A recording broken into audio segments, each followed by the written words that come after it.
prayer, my God, prayer is the thing. Self-Realization Fellowship taught me a lot about prayer. And I went down to the Hidden Valley and with the people in realization, self-realization, and lived with the monks for a month or 2 weeks or whatever. I did it a number of times when I was much younger, 30 or 40 years ago. And we used to work in growing hibiscus flowers to keep the place going and do everything that we had to do. But prayer is big. With prayer, crave for a personal relationship with God. That's what you want.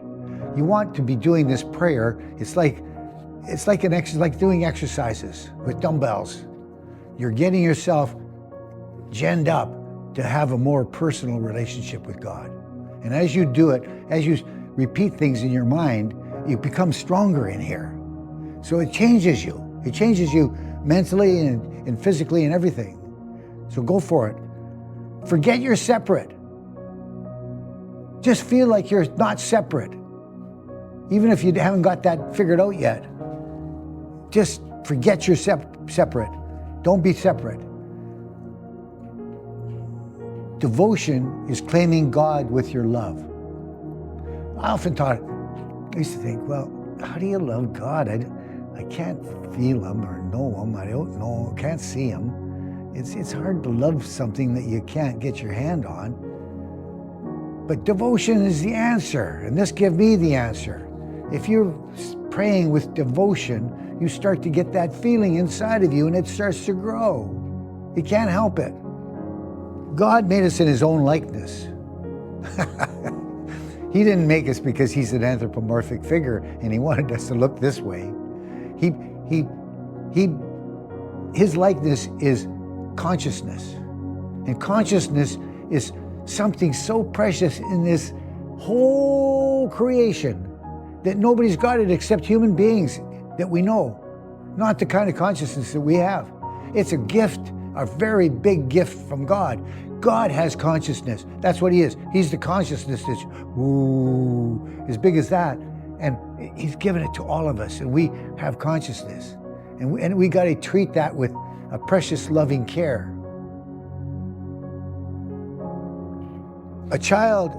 We're a child of the Supreme Spirit. We have to remember that. We are a child of the Supreme Spirit. Pray as a son or a daughter of God. You are an immortal divinity. And just remember that. Sear that into your brain. You are an immortal divinity. Demand your birthright from God, and he'll listen. Demand your birthright. You don't supplicate to him. You demand your birthright. I am your child. You give me these things.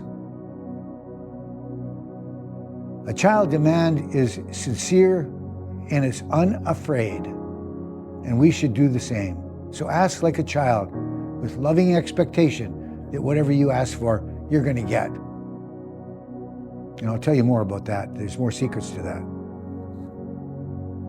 Know it will be granted. Father, make me realize that you and I are one.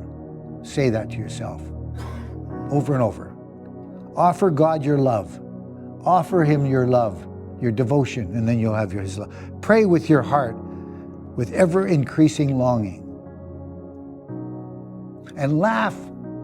Laugh at doubt. Because doubts are your enemies.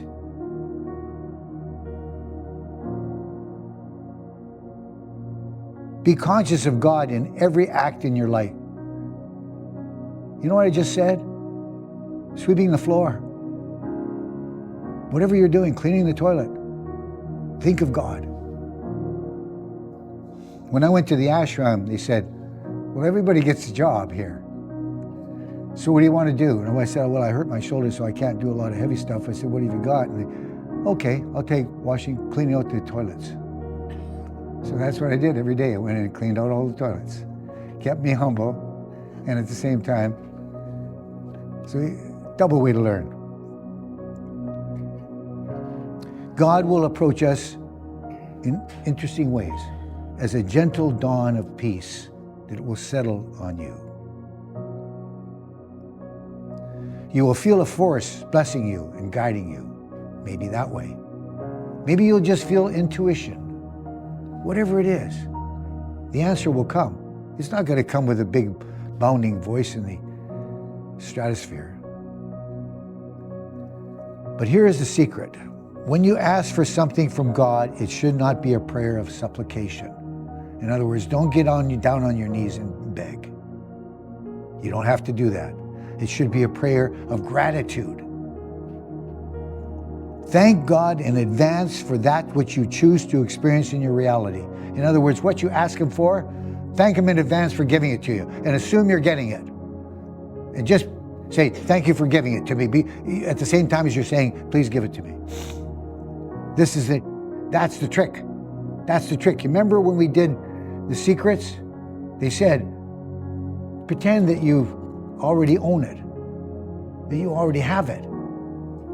And that's the secret.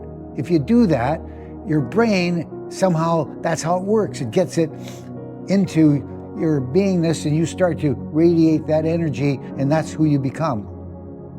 You're saying to God, I know you're omnipotent and I know you can do anything. So when you're asking Him for something, you don't even have to, you don't have to assume that He might not be able to give it to you. No, He's omnipotent. He can make it right now. He can make it even before you said it because He knows it's in your head. But how can I be truly grateful for something I know is not there? Ask with, have faith. Have faith. A prayer is nothing more than a statement of what is so. Then it will be made manifest in your experience. You got to wrap your mind around that faith thing. It is not a request at all, but a statement of gratitude for what is. That's the big answer. And where did I get that? I got it, the book that Ovid gave me on Conversations with God. God stands ready to assist.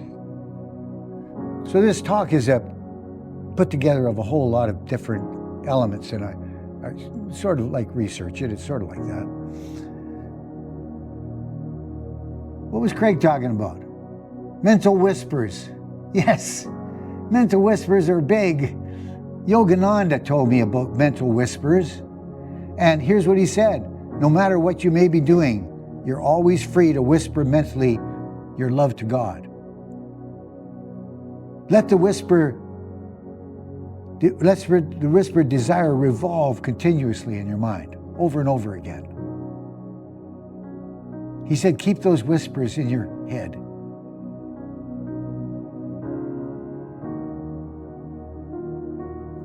Say the words with conviction. Feel the meaning of the words. Let each repetition be impregnated with increasing devotion. Try to get stronger and stronger as you go. Whisper your love to God in every moment and activity. Whisper your love to God. Be there. Father, reveal yourself. Say that to Him. Reveal yourself, Father, to me. Call Him your Father. That's what Jesus told you to call Him. And that's where I got the idea that God's your Father, because if Jesus says He's the Father, He's the Father. And you might not have had a good experience with the Father that you had in this lifetime. Well, you're at a little disadvantage. You'll just have to work a little harder to get that feeling. But if you had a really great Father, it's easy. You just transfer that love, which will be 100 times, 1,000 times more with God. Help me to know we are one. Ask God. Help me to know that we're one. You need help, so ask Him.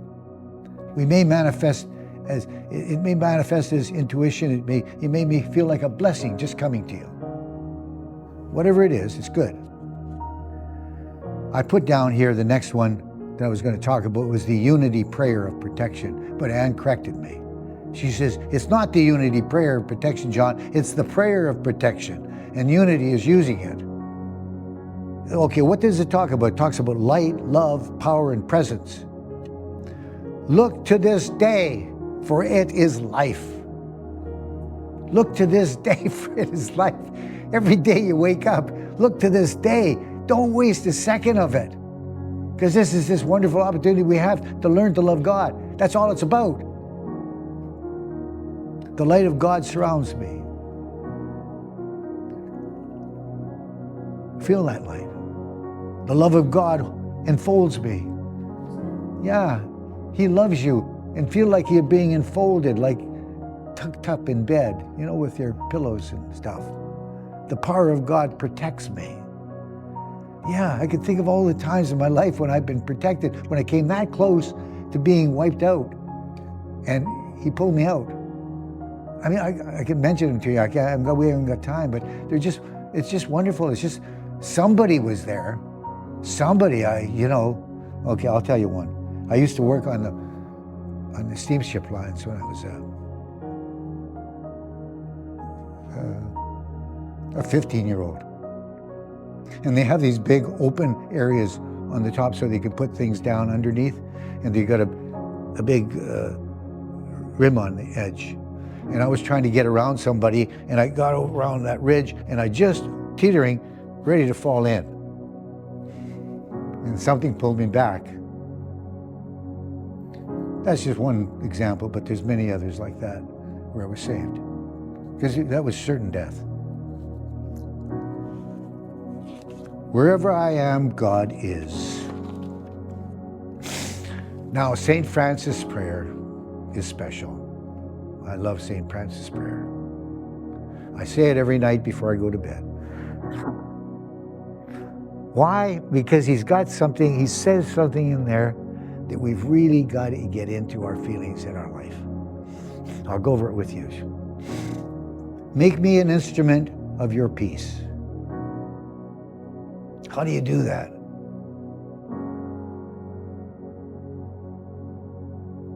Where there is hatred, sow love. That's how you get to be an instrument of His peace. That's one way, and we're going to give you about 5 or 6 more.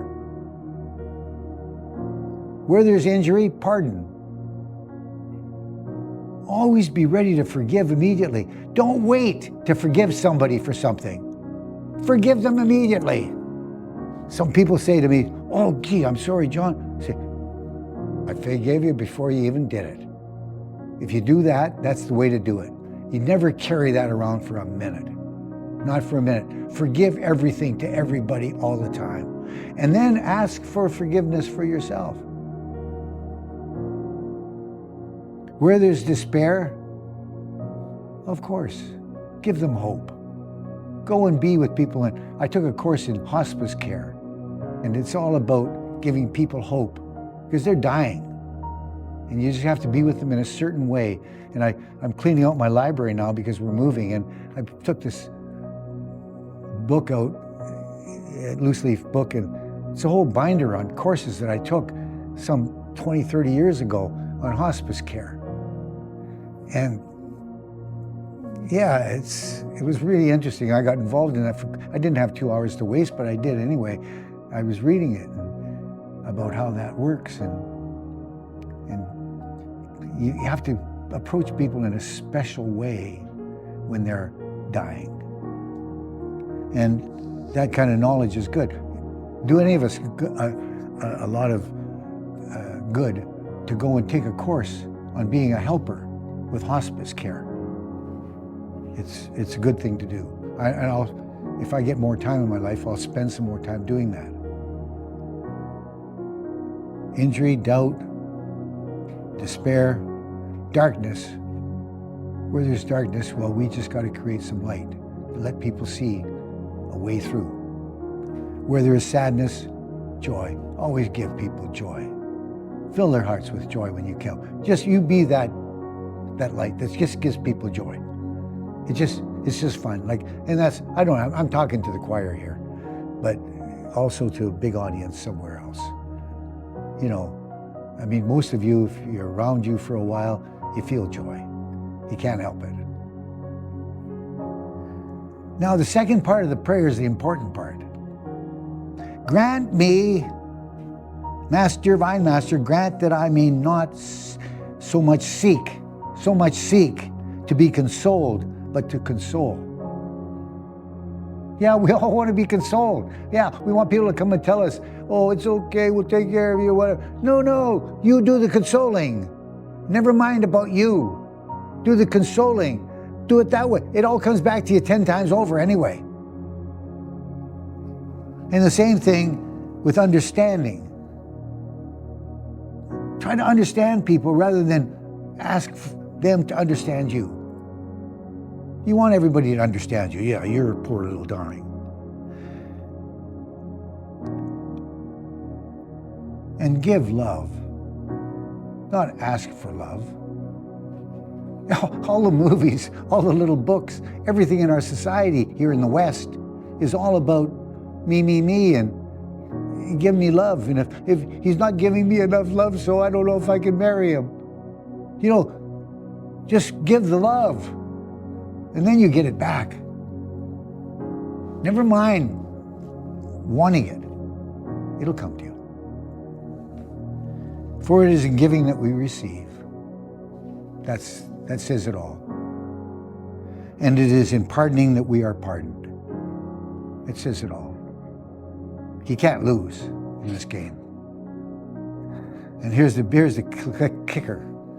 It is in dying to self, it is in dying to ego that we are born into eternal life. Yeah, that's what we have to do here. We gotta get the ego dumbed down so it's not a big part of our life anymore. And that's how you do it. You just do it with those ideas. Okay. I get carried away here and I go too slow. Lord's Prayer. Here's a preparation for talking about Lord's Prayer. I want to just prep you up a little bit first. Jesus did not worship not the perfect God. He saw God without limit. He spoke to God as our Father. We talked about those already. Pray from the heart with joyous expectation. God cares personally for each one of his children. We are his children. He cares about us. You get the feeling that he cares about you, that's good. You're going to feel good all the time. Every moment is dependent on life force flowing from God. If he shut down that life force once, the prana coming down here, it's all gone. Our lives are gone. We can't live without his life force coming through us. And get this one. Do you ever wonder what sin is? Or evil is? You know what it is? It's anything that takes you away from God. So anything that brings you to God is it's what love is then, isn't it? Good. So we got that settled. So here's the Lord's Prayer. Our Father who art in heaven. What's he saying? He's saying he's our Father, which means he's the God of all and the Father of all. It's very simple. That's what Jesus said. We got to think of him as our Father and get that feeling. Hallowed be thy name. Some people have trouble with that. What does that mean? Well, hallowed, we got that. That's holy, isn't it? Be thy name. That's the manifestations of God. I had an experience about that when I was giving the talk to myself this morning. I looked over at the flowers, and here's a little plant that comes out of the desert. What do you call them? Cactus. And, you know, a little green leaf, nothing to it. And you think, out of the end of it comes this beautiful pink and magenta flower that's about this long, that's very, very complex. If that isn't a bloody miracle, I don't know what is. And it comes every Christmas. It just fills the room with all these flowers. And the flower did that at Christmas, and then it came back with one And just it's been there for quite a while. It's just blessing us right now. Holy is thy manifestations. Thy kingdom come, thy will be done on earth as it is in heaven. Well, what he's trying to say is that may the holy creative vibrations which are in heaven be manifest vibrations on earth. We're asking for those same kind of vibrations here. We need them here. Why can't we ask for that? Earth's kind of a tough place sometimes. We need those. Give us this day our daily bread. He's not talking about bread. What is bread? What does he mean by bread? Bread means cosmic energy, which God sustains our life with. Cosmic energy, which comes right down through you. Yogananda gives us an exercise, how to bring energy into your body. Say,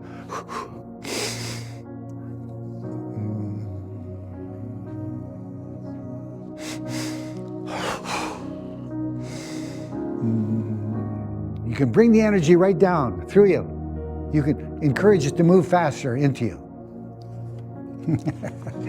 It's a good one. Go ahead for it. Use it. And forgive us our trespasses as we forgive those who trespass against us.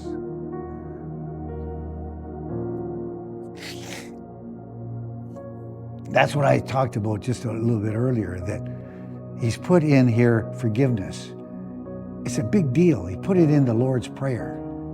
It's not like even gratitude or anything else. He's talking about forgiveness. This is big. That's why it's in here. We pray that we will be forgiven for everything that we do that's wrong. Yes, immediately. And we seek to be like that, to be able to forgive immediately. Okay. Lead us not into temptation, but deliver us from evil. Amen. Well, what he means is you can transcend all temptation and be delivered from evil by devotion while giving our faults to God's love. Just hand them to him.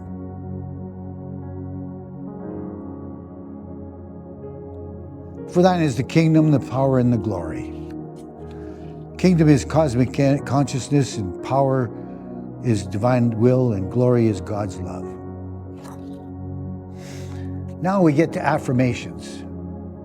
And I'm just moving along here, guys, so I hope you're sticking with me. Keep concentrating.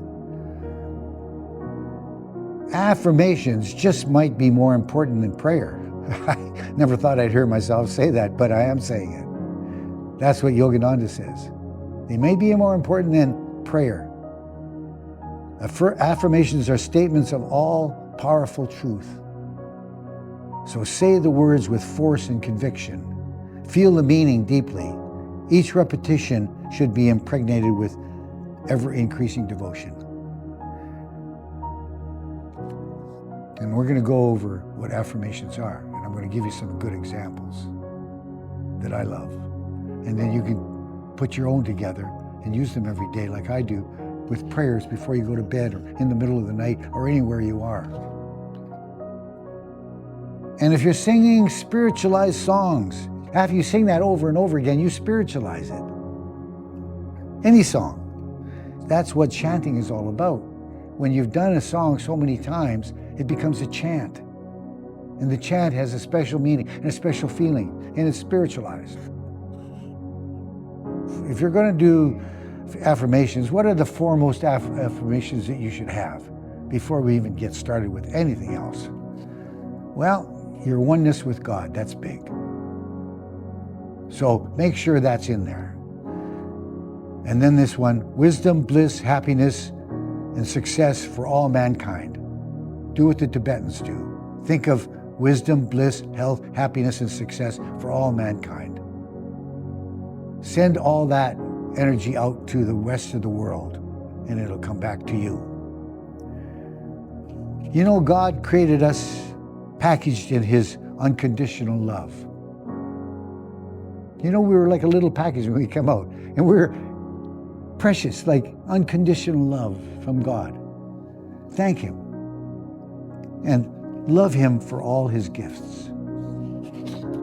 So here are the affirmations that I use. Yogananda gave me this one. It's very simple. It's only a few sentences. Eternal youth of body mind, abide with me forever and ever. In other words, be a fun kid. That's what we do. Ann and I just made that up. Be a fun kid. We try to coax ourselves to do that. Stay young and be fun. Eternal youth of body mind, abide with me forever and ever. That's a saint telling you to do that.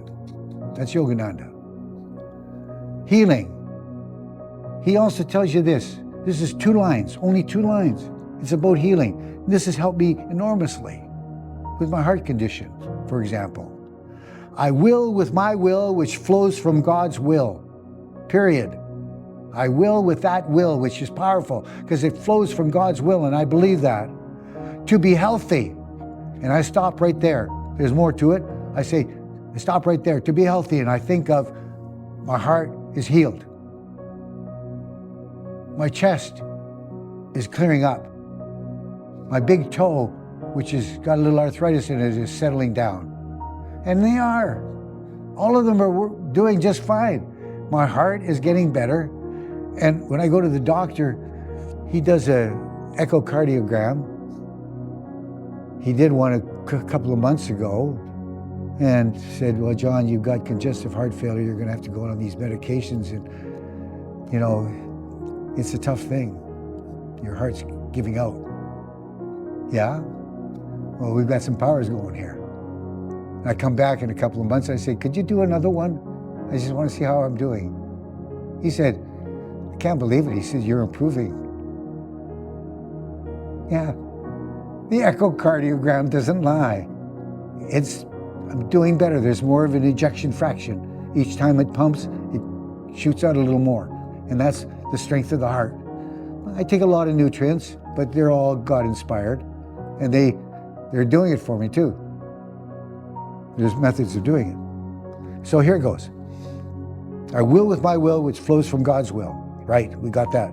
To be healthy, to be well, to be prosperous, to be well. You could sing that. It's a good affirmation. Also from Yogananda, he had various songs that he wrote and wrote the music to them too. One of them the words were, you are my life, you are my love, you are the sweetness I do seek. You're talking to God. Without him, you would have no life. Without him, you might not know love. You're the sweetness I do seek. And when we go to the other side, you know the people that die and have near-death experiences, and we did a scientific study with it, what did we come up with? People said over and over again, the whole place is just love. It's just permeated with love. That's what it's all about. Love is what it's all about, they say. Well, here's another one I have. I've had this since my teens. Remember when I was a teenager and I took a summer off to work, Sault Ste. Marie. They gave me a job to look after the airplanes at night. Nobody ever came in, nobody ever left, sort of. It was just like, I just had to go around and check the building every once in a while. So I took all kinds of books to read and so forth. And there was one book I was reading about psychological things like this. And this fellow talked about this. And I registered that in my brain and I've never forgotten it. I did many other things. I practiced my ukulele there too, and I read about modern art and so forth. I had a good time and they were paying me. I have no fear. Think about that. I have no fear I have no regrets. Whatever comes, I'm bigger yet. I have no fear refers to the future. I try not to have fear about what's going to happen in the future or any of the thoughts that I have about what we're going to be doing. And no regrets. I never cry over spilt milk. I try to make that a policy in my life. If I actually spill milk, I say, okay, it's gone. You know, and that's like anything in your life. It's okay. I remember Anne's had a grandpa. We call him Gramps. He was a beautiful guy from Sweden. And we'd do something and he'd say, okay, that's gone, that's it. What's next? He's just saying, what's next? And he'd just let it go right there. There's a line. What's on that side of the line? You don't go back there anymore. It's over. The Serenity Prayer. Anne gave me this. She said, John, you should add the Serenity Prayer to this. Thousands of people do the Serenity Prayer every day in the 12-step program, in AA, in other kinds of organizations. God, grant me the serenity to accept the things I can't change. The courage to change the things I can and the wisdom to know the difference. Many, many people say that over and over, thousands, and hundreds are healed. Hundreds are healed. No other methods that we know of can heal alcoholism, for example. And people do come out of it. Not everybody. But that's the Serenity Prayer that they use. Grace for meals. We need a prayer for meals too. And when we were down in the ashram, you might be just like to share this one because we used to do it when we were eating our vegetables there. They didn't have any meat in the ashram. It was all vegetables. Our Father, let us be grateful for this food and most of all, for good friends and family here together. The food comes from Thee to nurture us. May this meal fill my body, mind, and soul with peace, love. Amen. Our body with seal, not mine. At any rate, that's the one I use. And you remember this guy by the name of Yampolsky, Dr. Yampolsky? He wrote the book, Shortcuts to God. And in it, there's one little poem that says, or affirmation. It's just two lines long, and it's perfect. I am not this body. I am free. Think of that. I am not this body. I am free. I am still as God created me. How did He create you? He put a part of Him inside of you. Your soul part. That's who you are. That's who I am. And remind yourself with that one every day. That's who you are. And then remember I was telling you about how the other part of the world, Tibet and so forth, they seem to emphasize others rather than themselves when they're praying. And the Tibetan prayer goes like this: by the power of this practice, may we all be happy. May we all be free from sorrow and the cause of sorrow. May we be free of illness. May all have total well-being. May there be peace on earth. May all feel oneness with God. May all feel God's presence. May all feel God's immortality. May all feel the Spirit within. I'm just using that as an example, sort of for you, as to what they do. If you want to do the stuff from the East, that's a good way, using it. They've got lots of them. And so I'm just about done here. I've got one more statement to make. And if the only prayer you could ever say in your life is, thank you, that might be enough. So I say thank you to you for listening to me and giving me the opportunity to be stimulated to get this ready for you and to come and do it, because it helps me more than it helps you, I'm sure, and I'm grateful. But I hope it's helped you. Thank you.